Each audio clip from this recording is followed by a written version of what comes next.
అందరి నమస్కారం. మిత్రులకు, శ్రేయోభిలాషులకు, అలాగే తెలుగుదేశం పార్టీ కార్యకర్తలకి, అలాగే నాతో పాటు ప్రయాణం చేసిన తెలుగుదేశం పార్టీ, అలాగే నా రాష్ట్ర ప్రజలందరికీ కూడా ఈరోజు నూతన సంవత్సర శుభాకాంక్షలు. అలాగే 2024లో మనం కష్టపడ్డ ఫలితం ఈరోజు చూస్తున్నాం.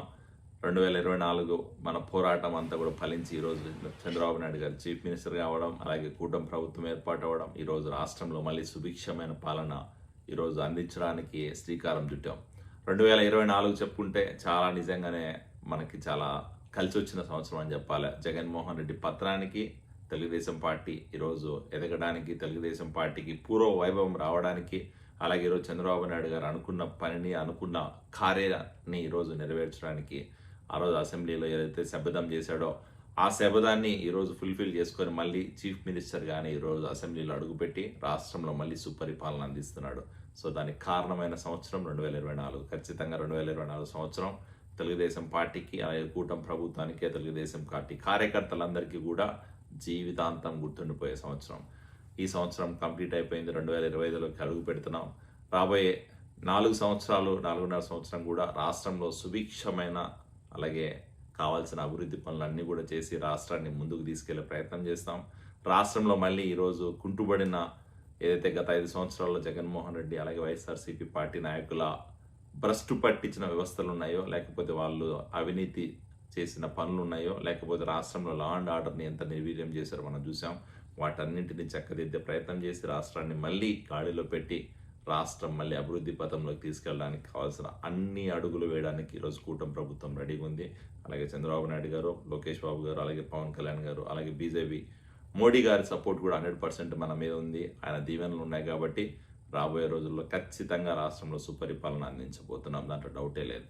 సో ఇలా చేసిన ప్రతి కార్యక్రమానికి ఈరోజు సపోర్ట్ చేసిన నా మిత్రులకి, నా శ్రేయోభిలాషులకి, తెలుగుదేశం పార్టీ కార్యకర్తలకి పేరు పేరున హృదయపూర్వక ధన్యవాదాలు తెలుపుకోవాల్సిన అవసరం ఉంది. ఎందుకంటే 2-3 సంవత్సరాల ముందరం నేను రాజకీయం స్టార్ట్ చేసినప్పుడు కడప జిల్లా నుంచి ఎస్పెషలీ ఈరోజు వైఎస్ఆర్సీపీ స్ట్రాంగ్గా ఉన్న ఒక ఏరియాలో నేను క్యాంపెయిన్ చేస్తున్నా. వైఎస్ఆర్సీపీ కార్యకర్తలకి, వైఎస్ఆర్సీపీ నాయకులకి ఎదురుండి ఈరోజు వాళ్ళ భయాలకి భయపడకుండా, వాళ్ళ తాటాకు చెప్పులకు భయపడకుండా, వాళ్ళు చేస్తున్న కామెంట్లకు భయపడకుండా ఈరోజు తెలుగుదేశం పార్టీ క్యాంపెయిన్ చేసాం. అలాగే తెలుగుదేశం పార్టీ ప్రభుత్వాన్ని ఏర్పాటు చేయడంలో కూడా మా వంతు సహాయ సహకారాలు అందించాం. ఈరోజు గర్వంగా చెప్పుకుంటాం. ఎన్ఆర్ఐ టీడీపీ నుంచి, అలాగే లేకపోతే మా తెలుగుదేశం పార్టీ కార్యకర్తల సైడ్ నుంచి అందరం కూడా కష్టపడి పనిచేసినాం, ప్రభుత్వం ఏర్పాటు చేసాం, ప్రజల కోసం పని చేస్తున్నామని చెప్పి. సో ఇలాంటి తరుణంలో ఈరోజు వైఎస్ఆర్సీపీ నాయకులు అధికారం పోయిన తర్వాత వాళ్ళకి మైండ్ దొబ్బినట్టుంది.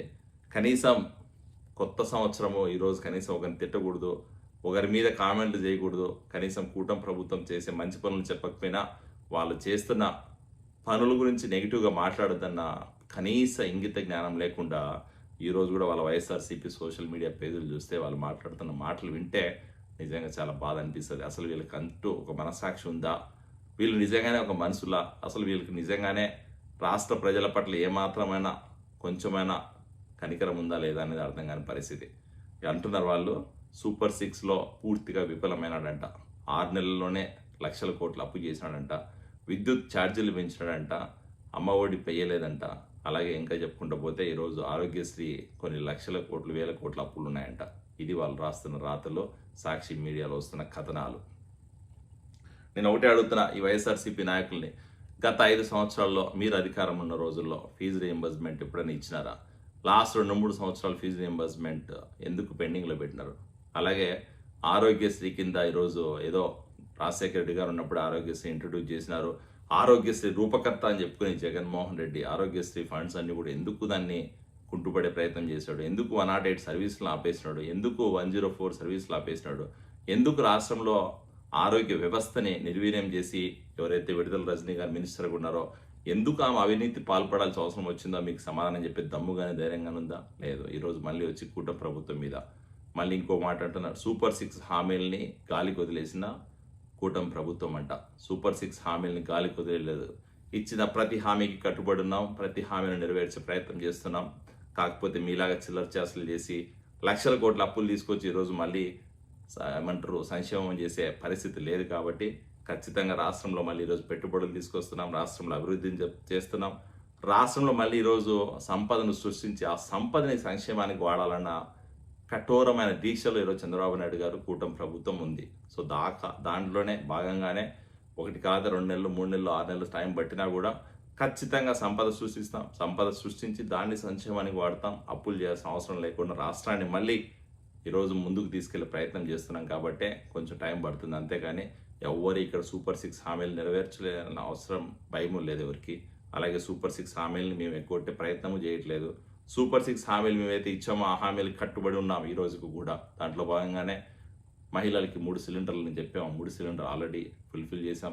యువతకు ఉద్యోగాలని చెప్పాం. యువతకు ఉద్యోగ కల్పనే ధ్యేయంగా ఈరోజు లోకేష్ బాబు గారు దేశ విదేశాల్లో పర్యటించి ఈరోజు రాష్ట్రానికి రావాల్సిన పెట్టుబడులు అవ్వచ్చు, రాష్ట్రానికి రావాల్సిన నిధులు అవ్వచ్చు సమకూర్చే ప్రయత్నం చేస్తున్నాడు.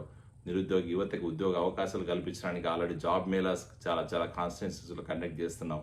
అలాగే ఈరోజు కొన్ని చోట్ల ప్రైవేట్ కంపెనీస్ వచ్చి ఇన్వెస్ట్ చేసి అక్కడ కూడా ఎంప్లాయ్మెంట్ క్రియేట్ చేసే ప్రయత్నం చేస్తున్నాం. 2 లక్షల లేకపోతే 20 లక్షల ఉద్యోగాలు మేము ఏదైతే ప్రామిస్ చేసామో దాంట్లో ఆల్రెడీ 2-3 లక్షల ఉద్యోగాలు క్రియేట్ చేసిన పరిస్థితి ఈరోజు. ఇంకా చెప్పుకుంటూ పోతే ఉచిత బస్సు ప్రయాణం అని చెప్పాం. ఉగాది తర్వాత ఉచిత బస్సు ప్రయాణం ఇస్తున్నాం. అలాగే ఇంకా చెప్పుకుంటూ పోతే అవతాతలకి పెన్షన్ పెంచుతా అని చెప్పాం. వచ్చిన ఫస్ట్ రోజే అవతాతలకి పెన్షన్ పెంచిన ఘనత చంద్రబాబు నాయుడు గారిది, కూటమి ప్రభుత్వం. అది గుర్తుపెట్టుకోవాల్సిన అవసరం ఉంది. ఇక్కడ ఎక్కడ సూపర్ 6 హామీలని నిర్వీర్యం చేయట్లేదు. సూపర్ 6 హామీల్లో ఇచ్చిన ప్రతి హామీకి కట్టుబడి ఉంది కూటమి ప్రభుత్వం. అది గుర్తుపెట్టుకోవాలా. ఈరోజు ప్రజల్ని మభ్యపెట్టాలా, ప్రజల్ని ఎట్లయినా కూడా మళ్ళీ మోసపూరితంగా మాట్లాడాలా, ప్రజల్ని ఎట్లయినా కూడా మళ్ళీ పక్కదారులకు తీసుకెళ్లాలన్న ప్రయత్నంలో ఈరోజు వైఎస్ఆర్సీపీ నాయకులు అలాగే జగన్మోహన్ రెడ్డి పార్టీలో ఉన్న అధికార ప్రతినిధులు చేస్తున్న వితండవాదం ఏదైతే ఉందో దాన్ని ఖచ్చితంగా ఈరోజు తిప్పికొట్టాల్సిన అవసరం ఉంది.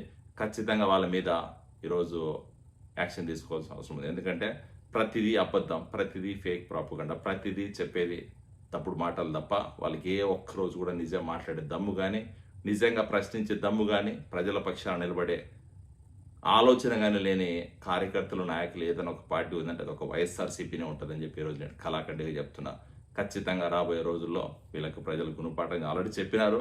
ఉన్న ఆ కాస్త ఓటు బ్యాంక్ కూడా డ్రాప్ అయ్యే పరిస్థితి రాబోయే రోజులు ఉంటుంది. 2025 సంవత్సరం ఖచ్చితంగా కూటమి ప్రభుత్వం ప్రజలకు ఇచ్చిన ప్రతి హామీని నెరవేర్చే ప్రయత్నం చేస్తుంది. ప్రతి హామీకి కట్టుబడి ఉంది. అలాగే కూటమి ప్రభుత్వం అభివృద్ధి కోసం పని చేస్తుందని చెప్పి తెలియజేసుకుంటున్నా. Thank you so much.